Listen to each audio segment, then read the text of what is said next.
we're on our morning walk here on the property.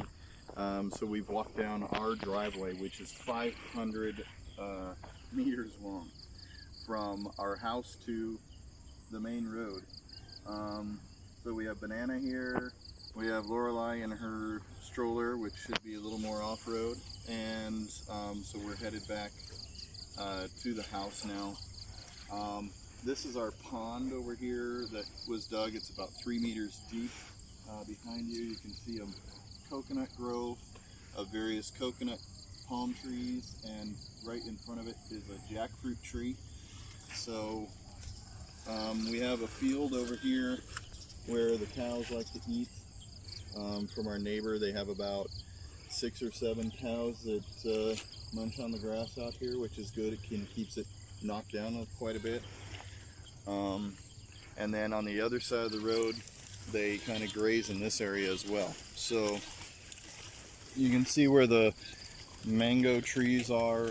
That's the edge of the property over here. And then on the other side, you can see the mountain. Just in this mountain. This is Khao Thom Rai. Khao Thom Dao Rai. Khao Thom Dao Rai. And then this is this tall tree here. That's a eucalyptus tree. That's the edge of our property on the other side. That one. Yeah. And we found, I was exploring with Lorelei the other day with a, she was on a front pack, and we walked through there, and I found another pond. This pond has lily pads in it all the way through, and what I call moonflowers. So they're bright pink, like fuchsia pink, and the flowers bloom at night, and then they close up during the day. So it's kind of nice. Once we get that cleared up, it'll be really nice to have a place to go out and sit near that pond. Yeah, that sounds really good. So right next to the pond is a vegetable garden that hasn't been kept very well, but it has potatoes like of some sort, cassava potatoes or something, and squash and loofah and okra and things. So Aaron wants to clear up around it and clear up around the pond, and we can then start planting some more useful vegetables in it. So we're almost at that pond. We're about halfway through the property now. It's a long walk. We try to walk it every day. Okay, so this is red, white, wild sage. We have it all over the property, and it is medicinal, but it's also toxic. So we're trying to decide if we should keep it or get rid of it. And we'd like to know what you think. Keep it or get rid of it? Let us know in the comments.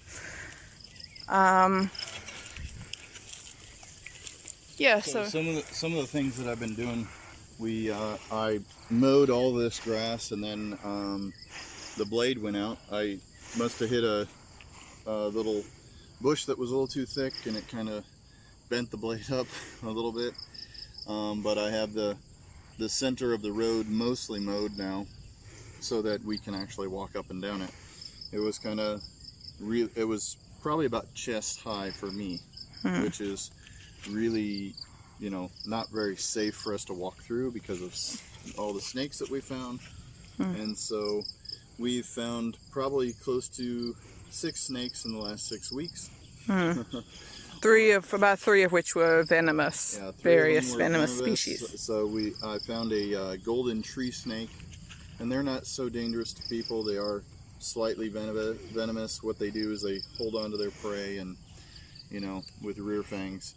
But the one big one that I found was a Malayan pit viper right next to the house. I handled it, moved it away with a palm branch, which then afterward we found out that it has like some of the longest fangs on venomous snakes. So Harriet won't be handling snakes until he knows what they are again. But I want to show you some of the things. So it's amazing what you find if you just go and look, right? So now that Aaron's cleared, we found these. They're called balloon vine, and they have 3 little seeds in them, and they're medicinal. So we have these. We also have gooseberry, Cape gooseberries, or also called golden berries. We found a whole grove of them just here in the underbrush. We also have mimosa. Mimosa is really cool for those of you who've never really interacted with mimosa. When you touch it, it shies away from you. See how the leaves close when I touch them? There you go. So that's mimosa. This is a whole bed of mimosa. We have lots of it. It's really common. And has these pretty pink flowers. So we really like living here and being out close to nature. Oh, I wanted to say, so running along the edge of this road, the whole way, is a ditch. You can't see it. And in the ditch runs a natural spring that comes up from under the ground, probably down from the mountain, with fresh mountain water. And that's one of what we now know to be at least 3 natural springs popping up all over the property. And yeah, we're going to try to harness those a bit more and have our own natural water. We now know of 3 springs and 2 ponds on the property at present, and I'm sure we're going to find some more once we start clearing up. We're just about done with this walk. So here we have 4 very large mango trees that line the road. 1, 2, 3, 4, maybe 5, I'm not sure. Between 5 and 6 meters tall, but are the people that we learned from on Koh Phanong. They said that the best thing for fruit trees is to trim them to like 2 to 3 meters, and so we're going to decide whether or not we should trim these down so that when they do fruit, we can collect the fruit easily. Otherwise, it's going to take quite a long pole, or even A ladder. sending someone up in the tree to get the fruit, which isn't the best way to do it with mangoes, because they kind of have like a poison oak, poison ivy type of effects That we've all had allergic reactions to in the past. So if you climb into the leaves, and the insects and the sap and everything can irritate your skin quite a bit. So we don't want to be climbing in the tree if we don't have to. Here we have our pile of compost that we put EM Molasses. and molasses into, with all of our vegetable scraps and leaves and branches that we find from all over the property. We've put it in this pile. This one's about ready to stop, and we're going to probably start another one soon. But we pile the palm tree branches on there to keep the smell down a little bit. It does smell pretty sweet, sickly sweet, I guess. It's actually a nice smell. But in about 6 months we'll have usable soil that we can put into the garden. Mm-hmm.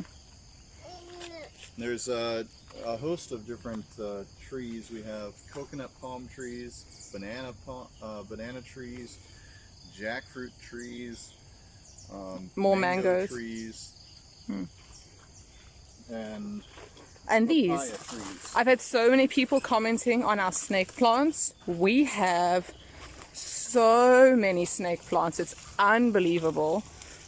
People have asked us if we sell them, and we would like to. If you want one, just ask. We do sell them, and we'll repot it in a really nice pot for you.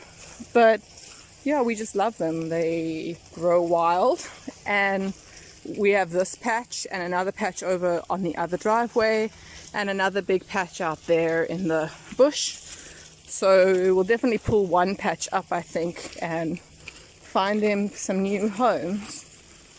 And so here, this is the other end of the driveway, the other entrance to the property, and we have pulled a lot of these rocks out of this area here where these outdoor bathrooms were built, that are not usable right now. But we have a pond where the water pools up in here, and we've pulled a lot of these rocks to the edge to kind of contain that, so that the water will flow down to the side of the driveway and underneath it. There's a culvert that goes underneath. Just there. So the water runs down here and then down there and then under the driveway and out the other side and then down to the river, which is also running on the edge of the property there. So we've gotten one side cleaned up, and so the next thing is the other side of the driveway, so that the bottom side of the drainage can actually flow. And so then that's pretty much the tour. The rest of it is our driveway up here that we, or right next to our driveway, we have basil growing in here with chili peppers. We have a moringa tree, and you can see we featured this on another video here with these white flowers that are edible. Actually, the entire moringa tree is edible. These are eggplants, branches here with calendula, the yellow flowers. These are very similar. They're in the marigold family, but the calendula is actually medicinal where the marigold is not. and that's okra, that one. And that is an okra plant there. Yeah, the leaves are a little different. And there's a papaya back there. And yeah, so we have plenty of papaya. We're picking about 2 to 3 papayas per day now, as they become ripe. Yeah, we really can't give them away fast enough or eat them fast enough. We don't have a freezer yet, so yeah. And this ditch we kind of cleaned up, which has helped with some of the major rains we've had recently.